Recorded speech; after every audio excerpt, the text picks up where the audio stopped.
Rampura block Congress committee द्वारा ग्राम ब्रह्मपुरा से जन्नोद तक 15 किलोमीटर की पदयात्रा शुरू की गई। इस अवसर पर पूर्व कैबिनेट मंत्री नरेंद्र नाटा ने पदयात्रा में शामिल होकर कार्यक्रम को संबोधित किया और कहा कि देश में कांग्रेस के राष्ट्रीय अध्यक्ष राहुल गांधी द्वारा कश्मीर से कन्याकुमारी तक 3500 किलोमीटर लंबी पदयात्रा की जा रही है। यह पदयात्रा देश में प्रजातंत्र और लोकतंत्र को बचाने के लिए की जा रही है। राहुल जी 3500 किलोमीटर लंबी पदयात्रा कर देश को एक संदेश देना चाहते हैं जिससे हमारा संविधान सुरक्षित रह सके और उसे बचाया जा सके। राहुल जी ने जो कन्याकुमारी से कश्मीर तक 3750 किलोमीटर की पदयात्रा कर रहे हैं 150 दिन की, और एक देश को एक संदेश देना चाहते हैं। देश को संदेश देना चाहते हैं कि ये जो राजनीति के लिए ये जो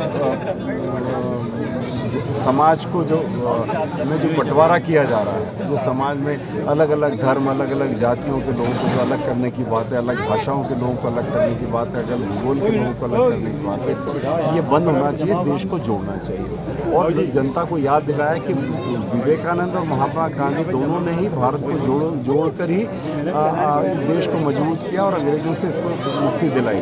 तो अब ये जो लोग कर रहे हैं देश को कमज़ोर करने की बात कर रहे हैं, तो एक संदेश तो हमारा यही है कि अब इसको जनता समझे कि ये जिस रास्ते वो राजनीति कर रहे हैं वो रास्ता गलत है। एक बात।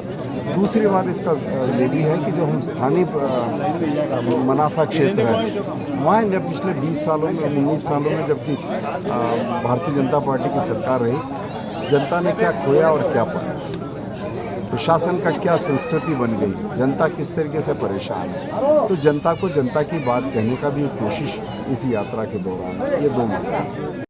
कांग्रेस के युवा नेता सोमिल नाटा ने कहा कि आज देश में नफरत का माहौल है और देश को बांटा जा रहा है। ऐसे में भारत जोड़ो पदयात्रा बहुत जरूरी है और राहुल जी का उद्देश्य है कि भारत को जोड़ के रखना है, नफरत को मिटाना है और देशवासियों को एकजुट। इसलिए है कि जब राहुल जी 3500 किलोमीटर चल रहे हैं, क्या उद्देश्य है, किस भाव को लेकर वो चल रहे हैं, किन बातों को, किन मुद्दों को लेकर वो चल रहे हैं, इसको चौपाल तक। और आज इसलिए प्रासंगिक है आज के दिन कि जब ये परिस्थिति बनती है, देश की जनता को अवगत कराने की स्थिति आती है, तो इससे ज़्यादा बेहतर माध्यम नहीं हो सकता पदयात्रा और चौपाल लगाकर। और जो आज की परिस्थिति आप जानते हैं कि किन मुट्ठी भर हाथों में देश, उसकी नीतियाँ, आगे का भविष्य आता जा रहा है। ये देश में ज़रूरत है हर व्यक्ति, हर समाज, हर धर्म, हर भाषा वाले बोलने की एक आवाज़ हो। उस आवाज़ को बुलंद करने का काम राहुल जी 3500 किलोमीटर की यात्रा को लेकर कर रहे हैं। कोई विचार की नहीं, कोई पार्टी पॉलिटिक्स की नहीं, ये केवल इस बात की है कि इस देश का प्रजातंत्र हमेशा मजबूत रहे। मैं यही कहना चाहूँगा कि मैं सबसे आह्वान करना चाहता हूँ, राहुल जी कोई कांग्रेस जोड़ने के लिए नहीं, देश को जोड़ने के लिए यात्रा निकाल रहे हैं। देश के किन मुद्दों के लिए निकाल रहे हैं कि हम सब जाति, धर्म, वर्ग के लोग इकट्ठे होकर और विकास की बात करें, समृद्धि की बात करें, इस देश को आगे बढ़ाने की बात करें।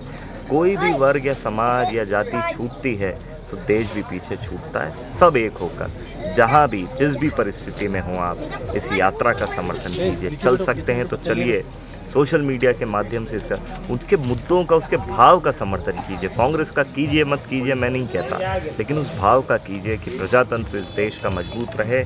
जो बुनियादी मुद्दे हैं उन पर बातचीत हमेशा खुले मन से, खुले विचार से होती है। रामपुरा ब्लॉक कांग्रेस कमेटी द्वारा ब्रह्मपुर से जन्नोद तक निकली पदयात्रा में सैकड़ों युवाओं ने भाग लिया और कार्यकर्ताओं ने घर घर व गांव-गांव जाकर भारत जोड़ो पदयात्रा के संबंध में जानकारी दी। इस अवसर पर ब्लॉक कांग्रेस कमेटी के अध्यक्ष ईश्वरलाल मुजावदिया ने कहा कि भारत जोड़ो पदयात्रा से देश में एक नया संदेश जाएगा।